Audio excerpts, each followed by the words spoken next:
Tools جو استعمال کرتے ہیں. آج بلوچستان میں جو کچھ ہو رہا ہے ہم سمجھتے ہیں چاہے وہ انسرجنسی ہے, چاہے یہاں پر مسنگ پرسنس کا معاملہ ہے, چاہے یہاں پر ماروے آئین گرفتاریاں ہیں, مسخ شدہ لاشیں ہیں, یا یہاں پر ان کی آڑ میں یہاں پر فارم 47 کے تحت جو حکومتیں قائم کی گئی ہیں, ان تمام کا مقصد یہاں کے وسائل کو لوٹنا, یہاں کے سائل پر قبضہ کرنا, اور اس کی واضح مثال یہ ہے کہ 5 منٹ کے اندر مائنز اینڈ منرل ایکٹ جو ہے بلوچستان اسمبلی سے پاس کیا جاتا ہے. پولیٹیکل پارٹی کے اکابرین کو معلوم ہی نہیں, ان کی سیاسی قیادت کو معلوم نہیں کہ یہ ایکٹ کیا ہے, لیکن اس ایکٹ کو پاس کیا جاتا ہے. وہی ایکٹ جو ہے آج خیبر پختونخوا کی اسمبلیوں میں جو زیر بحث ہے, کئی دنوں سے زیر بحث چلا آ رہا ہے, کیونکہ وہاں پر منتخب اراکین ہیں, وہ لوگ جو منتخب ہو کے آئے ہیں. یہاں پر ایسے لوگوں کو, ایسی قوتوں نے ان کو منتخب کر کے لایا ہے جو ان کی ڈگڈگی پر ناچ اور گانے بجاتے ہیں. تو کہنے کا مقصد یہ تھا کہ نہ عدالتوں سے ریلیف مل رہا ہے لوگوں کو, نہ ہی حکومتوں سے ریلیف مل رہا ہے. اب اور مائنز اینڈ منرل ایکٹ کے علاوہ جو ایک پی پی ایل کی جو ایکسٹینٹ دی گئی ہے قدرتی گیس اور تیل کے حوالے سے, 2015 سے یہ معاملہ جو ہے پینڈنگ چلا آ رہا ہے. کئی حکومتیں یہاں پہ آئی ہیں.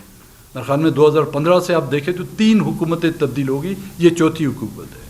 ان تینوں حکومتوں نے اس کو منظوری نہیں دی. نگراں حکومت جب یہاں پر قائم ہوئی انوار الحق کی اس میں جب ان کو وزیر اعظم بنایا گیا, تو میں نے اس وقت بھی یہ کہا تھا کہ کیئر ٹیکر نہیں انڈر ٹیکر. لوگوں نے ہماری بات کا جو مذاق اڑایا کہ اس کا مطلب کیا ہے انڈر ٹیکر. انڈر ٹیکر وہ ہوتا ہے جو گورکھن ہوتے ہیں, جو قبریں کھودتے ہیں, اور اس حکومت نے ایک قبر نہیں بلوچستان کے لوگوں کی حقوقی کی کئی قبریں کھودی ہیں. جنوری میں 29 جنوری 2024 کو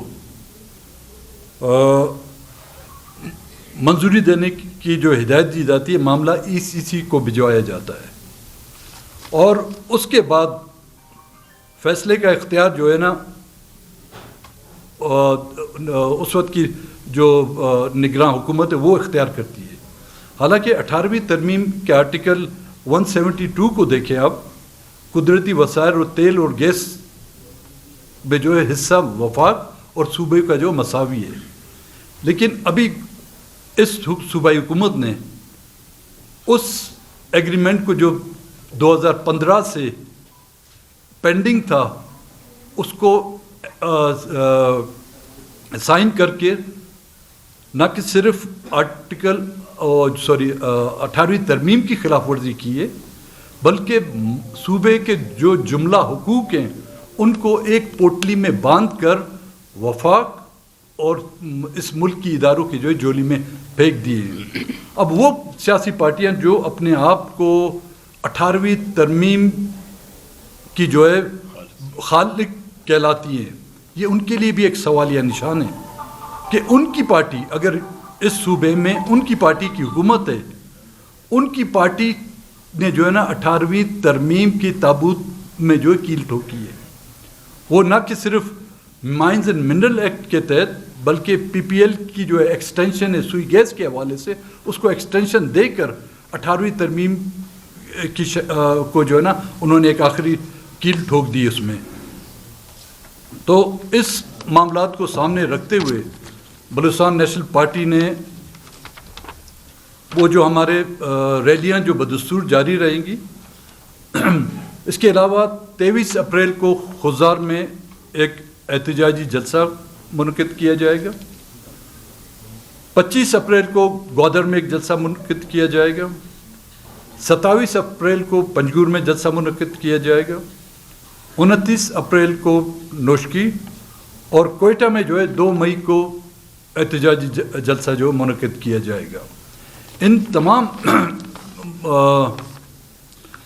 صورتحال کا جائزہ لیتے ہوئے پارٹی اس نتیجے پر پہنچی ہے کہ اب بغیر جمہوری مزاحمت کے بلوچستان نیشنل پارٹی کے پاس اور کوئی چارہ نہیں رہا، اور یہ مزاحمت ہم روز اول سے کرتے آ رہے ہیں، اور ہم سمجھتے ہیں بلوچستان نیشنل پارٹی یہ اس بات پر حق بجانب ہے کہ جب تک کہ اہل بلوچستان، اور میں تمام ان پولیٹیکل پارٹیوں سے بھی گزارش کرتا ہوں، نہ کہ صرف ہم مزاحمتی تحریکیں چلائیں گے بلکہ لیگل قانونی چارہ جوئی کا بھی ہم حق رکھتے ہیں کہ مائنز اینڈ منرل ایکٹ اور پی پی ایل کی جو ایکسٹینشن کی گئی ہے اس کے حوالے سے ہم آئینی پٹیشن داخل کریں گے، اور تمام وہ پولیٹیکل پارٹیاں ہم ان کو بھی اس پر آن بورڈ لینے کی کوشش کریں گے۔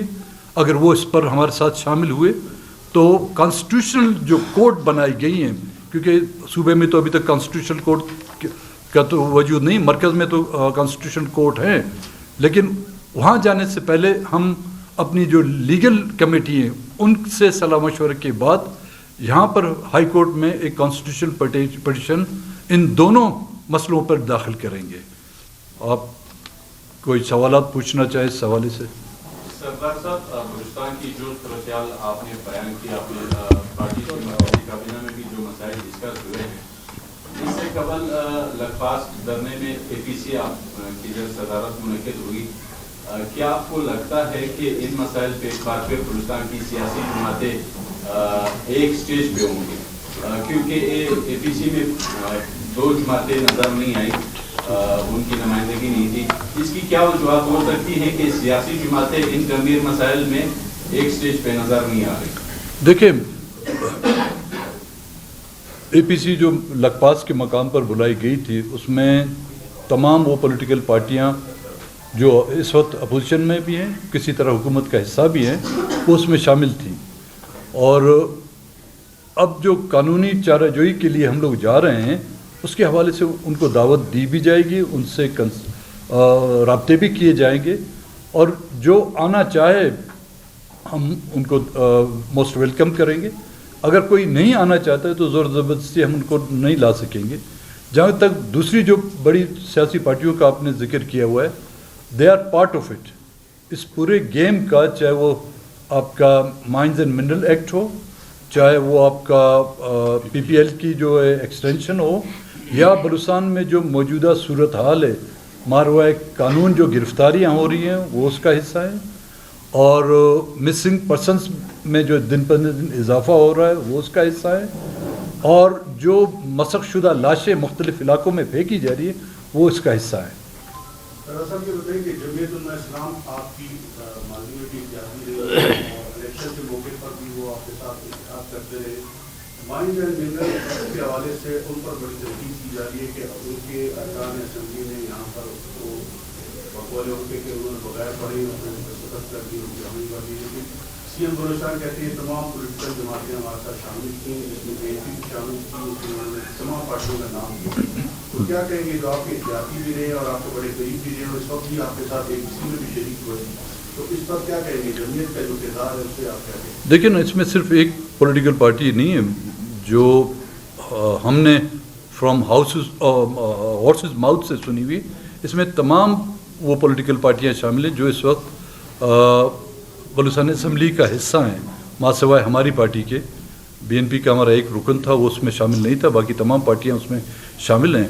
اب یہ ان پارٹی کی مرکزی قیادت پر ڈپینڈ کرتا ہے کہ یہ ان سے غلطی ہے، ان کی کوتاہی ہے، یا کسی اور وجہ سے وہ اس کا حصہ بنی ہیں، تو میرے خیال میں اس کا جواب وہ پولیٹیکل پارٹیاں ہی بہتر انداز میں دے سکتی ہیں۔ لیکن جو کچھ بھی ہوا ہے کوئی بھی اس کو ایک اچھی نظر سے نہیں دیکھے گا، اس سے نقصان کسی ایک علاقے کا نہیں، کسی ایک پولیٹیکل پارٹی کا نہیں ہے، یہ پورے بلوچستان کا ہے، اور ہم سب جو بھی پولیٹیکل پارٹی ہیں کسی نہ کسی طرح ہم بلوچستان کے نفع اور نقصان میں جو ہے برابر کے شریک ہیں۔ سردار صاحب یہ بتائیے گا کہ دھرنے کے دوران جو ہے صوبائی حکومت کا ماننا تھا کہ وہ گرفتار کرنے کے لیے آئے، آپ نے گرفتاری نہیں